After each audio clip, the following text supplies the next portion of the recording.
Naku po mga kababayan ko, muli na namang humirit si Bukeke ng panibagong fake news issue. Eto na mga kababayan, no? Nandahil lang sa litrato mga kababayan ko, na-stress si Mother Depress na sinasabi niya na may death threat na naman daw siya. At inaakusahan niya na naman si Michael Chua at si James Kumar, mga kababayan ko, na isang kartel. Talagang pilit nilang ikinukunik ngayon, mga kababayan ko, na si Kumar ay isang kartel. Antindi naman, no? O sige, sakyan natin yung sinasabi niya, ha, mga kababayan ko. O, Tita Delia Sosoko, maraming salamat po. Thank you for watching from California, USA. Sakyan natin ngayon yung sinasabi ni Bukeke na ang tawag nito, na kartel si Kumar. Sige, masusunog ka sa akin dito, mga kababayan ko, ha? Susunugin ko talaga to ngayon. Hindi ako magpapaawat sa inyo, ha? Wala mag-PPM. Umpisahan na natin to.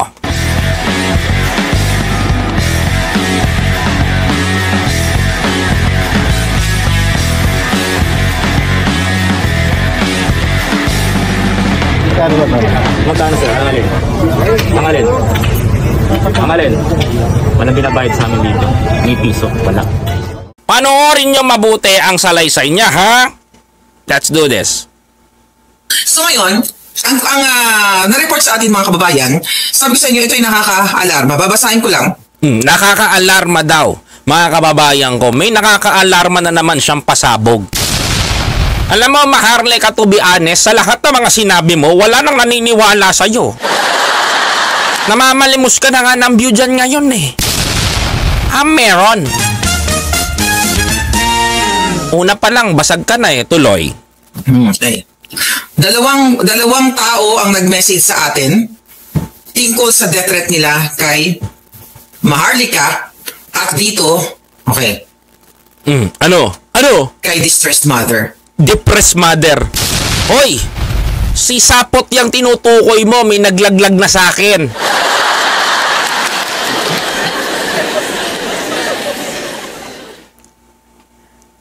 Totoo ba yung balita ko, Maharlika? Kaya pinababanatan sa inyo si James Kumar. Ito, tatanungin ko lang ha. Totoo ba? Kung totoo, na si James Kumar ay inaaya ninyo na sumali sa maisog. Hindi, tapatan tayo. Kasi ang balita ko, lahat daw ng mga businessman ngayon, lahat ng mga businessman ngayon na dating kaalyado ng Duterte administration, na hindi susuporta kayo sa kalamahar sa adikain ng maisog, ay babanatan at ipapagorgor sa social media.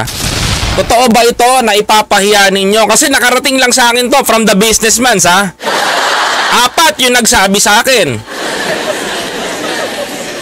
Balita ko kasi lahat po, mga kababayan ko, nang hindi po sasang-ayon sa kanilang mga negosyante na kaalyado nila noon, ay uupakan nila dito. Meron na pong 4 na negosyanteng nagsabi sa akin dyan na dati naming kasama sa kampo ninyo. Totoo ba yan? Kung totoo yan, nakakagulat po ito mga kababayan ko, ha? Ay hindi na ako magtataka kasi ang starter pack ng gulo ay ito mga kababayan ko at si Sapot. Tuloy. Okay?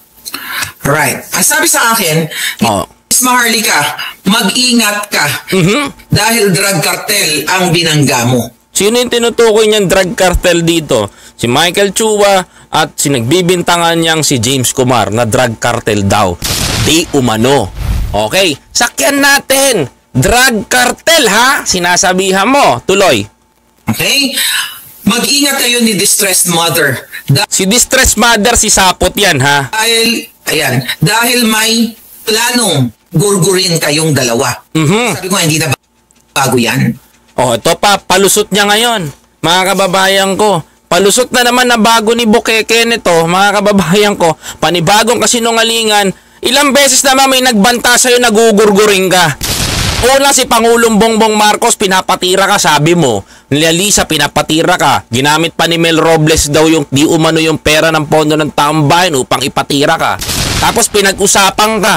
Mga kababayan, pinag-usapan siya. Tapos ang ending, mga kababayan ko, wala naman pala. Ito pa rin, nagla-live pa rin siya. Gagamitin niya na naman yung taktika na, hoy, balak na naman ako ipatumba ng dalawang kartel. Para masira lang yung pangalan ng dalawa. Ang galing, di ba mga kababayan ko? Ang galing mag-mind conditioning nito ni Bukeke. Sa totoo lang, di ba, imagine niyo, simpleng-simple lang yung ginagawa niya. Kahit first year high school o grade 6, maiintindihan yung kasinungalingan nito eh. Because maharli kayo sa professional liar. Di ba? O sige, sakyan natin. Drug cartel si Kumar. O tuloy. O tuloy natin. Hindi na po bago dahil inireport ko na nga sa FBI si Lisa. Pero dahil may bagong death threat ngayon, magsusumbong ka na naman sa FBI. Magmamakaawa ka na naman dun. Sisirain mo na naman yung pangalan ng mga tao na yon. Tapos magmamakaawa ka, FBI, pinag-iinteresan at gugurgurin na naman ako dito. At plano nilang wasakin ang aking alindog. Ganoon na naman sumbong mo sa FBI. Bigyan ko kayong bonus. Bilang kayo ilang araw ngayon, may panibagong kaso to si Maharlika. Promise! Tuloy! okay, ay report natin si Francis Lloyd Tichua at saka si James Kumar. Okay, tamo, sisirain. Ganyan na naman natitirain niya. Pag narinig na naman ng mga kababayan natin sa US yan, ay, si Frankie Joyce Chua, ganito, ganyan, kartel yan. Si James Kumar, kartel yan. Sasabihin na naman ng mga kababayan natin sa ibang bansa, naku, mag-ingat kayo sa dalawa na yan. Yung mga marites na hindi nakikinig at hindi nag-a-analysis. Yan yung mga galawan ng mga, ito sorry to say believe ako sa mga Pilipino sa ibang bansa na nakikinig at inaanalisa yung sinasabi. Tama po ba ako? Pero hindi ako believe sa mga Pilipino sa ibang bansa na nakikinig dito tapos hindi inaanalisa yung sinasabi nito. Sapagkat mga kababayan ko, pag sinabi ni Maharlika ang kartel, sinabi niyang kartel, magmamatay tao tong mga to, paniniwalaan na kagad ng ibang Pilipino because based nga doon sa mga sinesend sa akin ng mga subscriber ko. Nakikita ko doon, paniwalang-paniwala sila sa kagagahan nito. Kahit walang basis, basta sinabi ni Bukeke, mga kababayan ko, paniniwalaan nyo. Diba? Sige, sakyan natin. Kartel si Kumar. Sige, tuloy. Dahil sa pag-expose natin ng kanilang mga well, actually hindi ako nag-expose ng pangalan ni James Kumar. Yung Indianong ito, ang nag-expose sa kanya yung CCTV na nakita natin sa Senado during the PIDEA Leaks hearing na si Kumar at si Lisa ay magkasabwat. Correction, hindi nga malinaw na si Kumar yung tinutukoy doon. Ilang bang, ito tanong ko lang kay Senator Bato naguguluhan ako sa kanya Sa video ng PIDEA ng leak na yon, ng conversation nilabas ni Jonathan Morales, hindi nga malinaw na James Kumar yung sinabi niya. Basta mga kababayan ko, narinig na lang nila, nilutang na lang nila yung pangalan na James Kumar. Dahil hindi naman nila napansin niyo masyado, tinatawagan nila Senator Bato, pinatawagan ng ganito mga kababayan ko. Basta mamaya, o sige na, para matigil na yung mga hitadyan at mga hitadyan sa mga Digongyans, no? Taka mga Duterte Balasubas vlogger at supporters, no? Sasakyan ko na kayo. Sige na, drug cartel daw si Kumar, mga kababayan ko. Sige, sige mamaya, sagutin nyo lang mamaya yung tatanong ko sa inyo, ha? Tuloy. Sa panggugurgur at pagbabribe kay JM o Jonathan Morales. Kita nyo, ha? Ito pa lang, alam mo, sa sobrang dami ng mga information, mga palangga, ipapakita ko lang, ha? Sige, ipapakita niya daw. Ano ipapakita niya? Dali. Sinendan pala ako ng picture nitong ni James Kumar at ni Chua. Hoy, si James Kumar nagsend ng picture sa'yo? Wow, ha? Ang layo, ha? Sinendan ako ng picture ni James Kumar. Bago pa ni FLTC, binisindan ako ng ating puting ahas. Tama, nabubulol ka na naman. Tuloy. Bago pa tinake down ni James Kumar ang kanyang Facebook page. Galing magsinungaling, no? Consisting! At ang fanpage ni Lisa Tanas. So, ibig sabihin, itong... Ganito yan Kung nakakita kayo ng First Lady Lisa fanpage, sa tingin nyo gawa ni Lisa yon? Hindi. Everyone, kahit ako, gumawa ako ng First Lady Lisa fanpage, official. Pwede kong gawin sa Facebook yun eh. Pwede kong, I can do that, mga kababayan ko. Kahit kayo, kaya nyong gawin yun, mga kababayan ko. Hello, Ma'am Priscilla Castillo. Kaya kong gawin yun. Kaya ng tao gawin yun. Para lang mga kababayan ko. Para lang makagawa ko ng kapangalan nun. Pwede yun. Diba? Ito pahirit niya. First Lady Lisa Marcos _ fan page. Imagine nyo, mga kababayan, binalikan ko yung mga mensahe sa akin ng informante. Oh. Ayan. Ito si Kumar. Ayan, oh. Oh, ayan. Pakita natin, ha. Di kailan ba to? August 16 of 2022? August 16, 2022. Kasama na pala talaga siya ni Lisa. Oh, kasama na daw siya talaga ni Lisa. Ano? Ayan. Ayan po ang basihan ng pagiging kartel, mga kababayan ko. Picture kasama si First Lady Lisa. Sige, sasakyan ko yung sinasabi nyo na si James Kumar ay isang kartel. Sasakyan ko yan. Nakita niyo, First Lady, fan page. So, wala na yan sa Instagram. Ayan, si Kumar at saka si Lisa ay magkasama na. At ang date ay August 15, 2022. Oh, ang galing, di ba? That is, yan, ang lupit niya mag-mind conditioning dito. Kung mapapansin nyo, mga kababayan ko. Kitang-kita nyo, ha? Ang basihan na po ni Maharlika ngayon na isang drug cartel, basta may picture ka ni Lisa, cartel ka na. Yari ka sa akin dito. Umanda ka. O, ayan, ha? At least, ha? Ay, nakikita nyo, ha? Kung paano po hinusgahan ni Maharlika si James Kumar. So ano ang relasyon ni Lisa kay Kumar at ni Marcos Jr.? Kasi nga, maliban sa yan ay campaign donor. Bakit binura itong fanpage na ito kung ito ay randomly lang na fanpage? Hinanap ko eh. Kasi binalikan ko sa dami po kasi nagme-mensahe sa akin. Eh, di ko naman nagme-mensahe sa'yo. So itong bagong puting ahas na ito, ayan. Wala kang bagong puting ahas. Yaan si Sasot. Ang dami mga tanungin mo si Pebbles. Sinsensya ang lahat ng mga nagsisensya hindi ko naman kayang basahin lahat o i-absorb lahat sa sobrang dami na information. So habang ini-scroll ko, dalasan pa lang meron kang bagong kayo ni Distressed Mother. Oh, talaga ba? Meron kayong death threat. So ito yung picture ni James Kumar. Ayan. Mga kababayan ko. Na burado na at dyan si Lisa. Anong tawag? Ano sabi dito? O First Lady, National Day Reception and Celebration of the 75th. O, ang basihan na po ngayon, mga kababayan ko, ng pagiging drug cartel, ha? Picture kasama si FL Lisa. Year of Indian Independence. So ito, ang dami nilang picture. O bakit? Hindi ba pwede magkasama si First Lady tsaka si James Kumar? At yung mga Indiano? Kung mapapansin mo, maraming Indiano dyan sa picture. O, nakita mo naman yung occasion. Tanga ka ba? Filipino-Indian Independence Day. Diba? Oh. Psst, ang katangahan kasi nilalagay sa talampakan. Sa ulo. Ayan, Facebook ito na binura na nila. Okay, ayan, sinend to sa akin eh. Okay, ng ating puting ahas. Ang dami. Oh, mga luma na ito. Ayan, pinagsisend niya sa akin yan. Oh, sige. Mga luma rin yan, ha? Okay, na ngayon ko lang napansin yung iba. Ayan yung mga picture. Okay. And also, yeah. Ano pa? Sinend din sa akin yung picture ni James Kumar at ni ano pa? Francis Lloyd T. Chua. Okay. At ng asawa ni Tulfo. Okay. Ayan po ang picture nila, Chua. Oh, ayan. Pagkasama ka, ayan, ngayon naman, pagkasama mo si James Kumar, kartel ka, yun ang ibig sabihin ni Maharlika. Ito lang ha. Walang samaan ng loob sa mga DDS ha.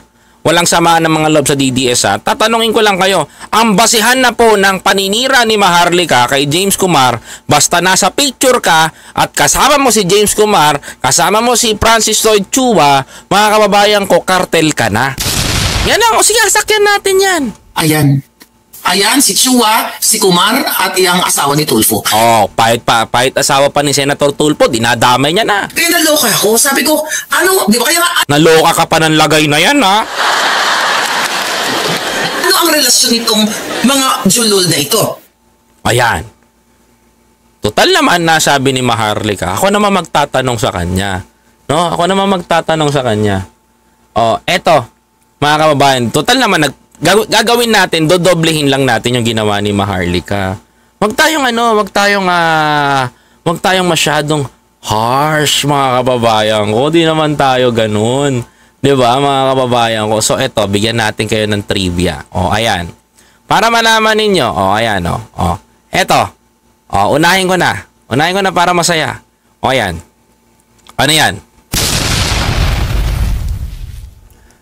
O, Maharlika. So, cartel din tong mga to.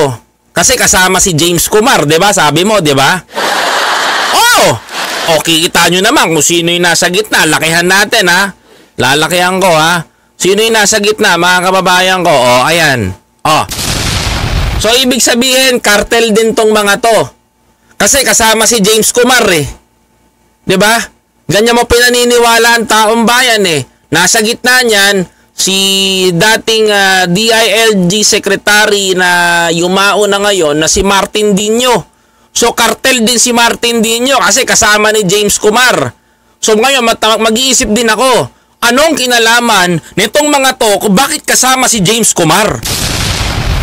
Eh, baka masagot ko yung hinahanap mo, eh. Diba? Baka masagot pa kita. Ngayon, ang pinaka-biggest question, andito rin si James Kumar. O anong ginagawa ni James Kumar dito, mga kababayan ko? Kasama rin si James Kumar, mga kababayan. Diba? So ano ibig sabihin ito? Cartel din niyang mga yan? O eto pa, mga kababayan ko, para masaya.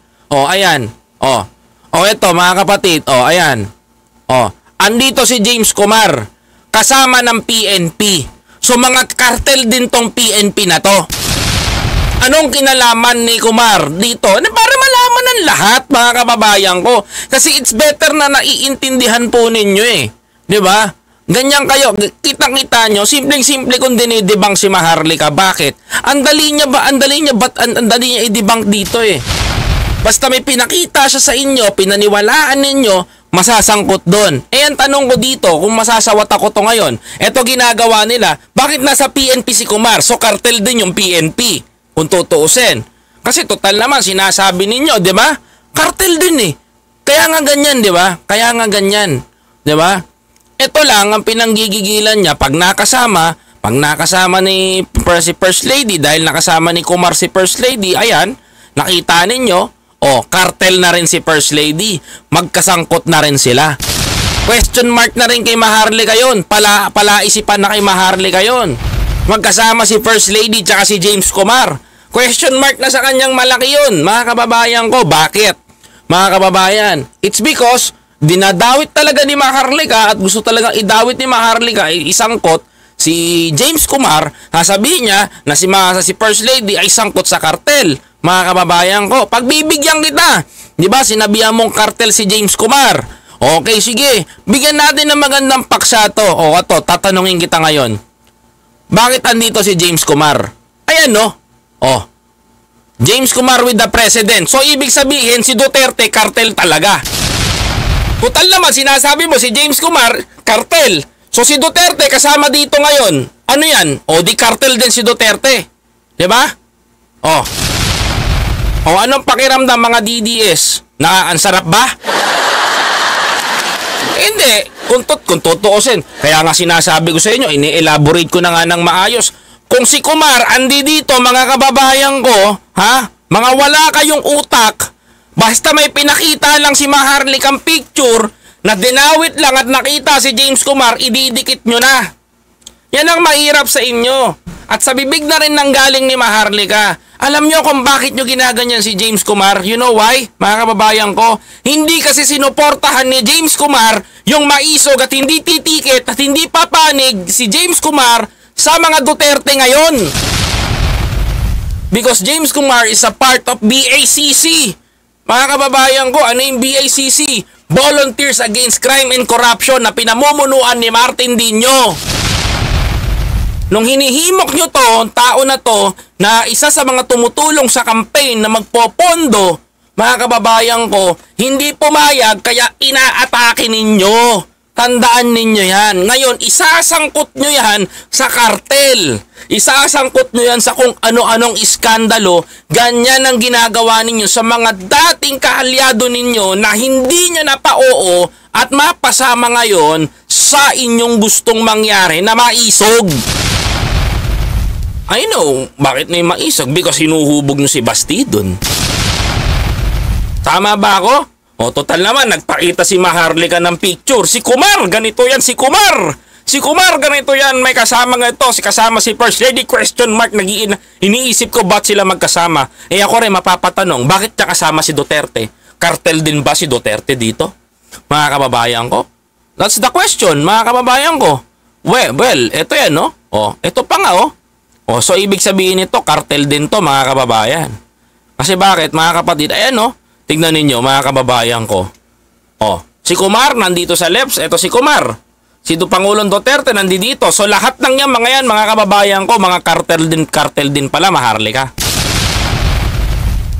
O, mga kababayan ko, di ba? Mga kapatid, kartel. Now, that is the biggest question. Mga kapatid, kung sinasabihan yung kartel si Kumar because nalilink kay First Lady, eh ano pa to? Mga kababayan ko. O baka maniwala ako sa expose ni Trillanes na isang triad si Bongo, mga kababayan. Tama ba? O. Hindi, baka maniwala pa ako sinasabi ni former Senator Mayor Sonny Trillanes na in-expose niya si Bongo dati na isang triad.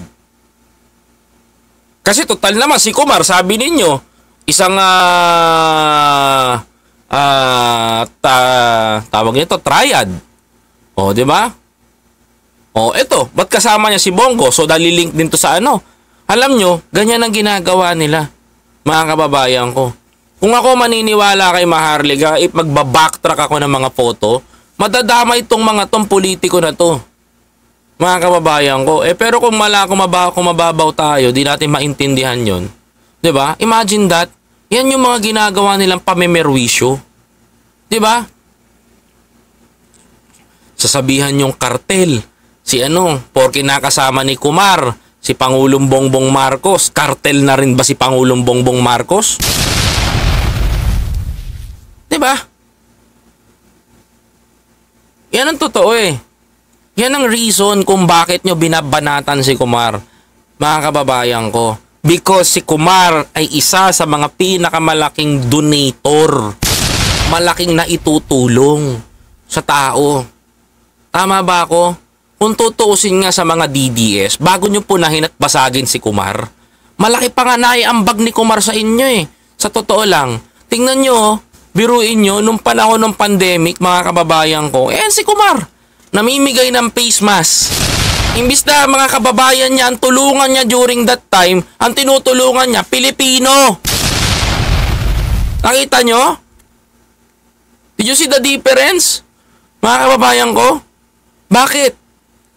Diba? Kung tutusin, ang laki ng pakinabang ni Duterte sa kanya. Mga kababayan. Ganyan, no? Tignan mo. Oh. Even sa paglabas, namimigay ng pagkain, yung mga businessman na ganyan. Di ba nakakahiya? Pagkatapos yung pakinabangan, hinga ng tulong si Kumar, ganyan ang gagawin ninyo.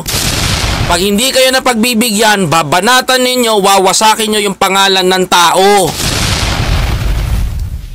Oh, correct me if I'm wrong, mga kababayan ko, because that is true, mga kababayan ko. Ako naniniwala ako sa nagbato ng information sa akin yan. And legit yun. O, ayan. Nakakahiya naman, no? Pati PNP nagdo-donate si Kumar. Hiyang-hiya naman ako sa inyo. O, ano pa? Ayan. Ano, mga Pilipino? O, di ba mga DDS nakakahiya kayo? Pagkatapos nyo gatasan, pakinabangan nung hindi kayo masang-ayunan, tinitira ninyo. Diba? Baka bandang huli baka siguro bandang huli maniwala na ako sa inyo. Pag sinabi nyo si Kumar, kartel, di si Duterte rin kartel, damay si Bongo. May si Bongo, meron pang issue na inakusahan ni former Senator Mayor Sonny Trillanes ng kartel. Baka maungkat yun. O, magdahan-dahan kayo. Diba? Mga kababayan ko, dahil tandaan nyo, Kumar is a Filipino Ay, not Filipino, as an Indian philanthropist. What I mean is, mga kababayan ko, is tumutulong siya hindi lang sa Pilipinas, hindi lang sa bansa natin, kundi ang ginagawa niya sa buong buhay niya being a businessman, mga kababayan ko, is tumutulong sa mga nangangailangan. Yan ang trabaho ni Kumar. So, walang masama sa ginagawa niya para sa akin. At besides nun, marami siyang nagiging kaibigan ng mga politician na humihingi sa kanya ng tulong, na humihingi ng pondo para sa kampanya. May mga ganyan po, donator o donor, mga kababayan ko.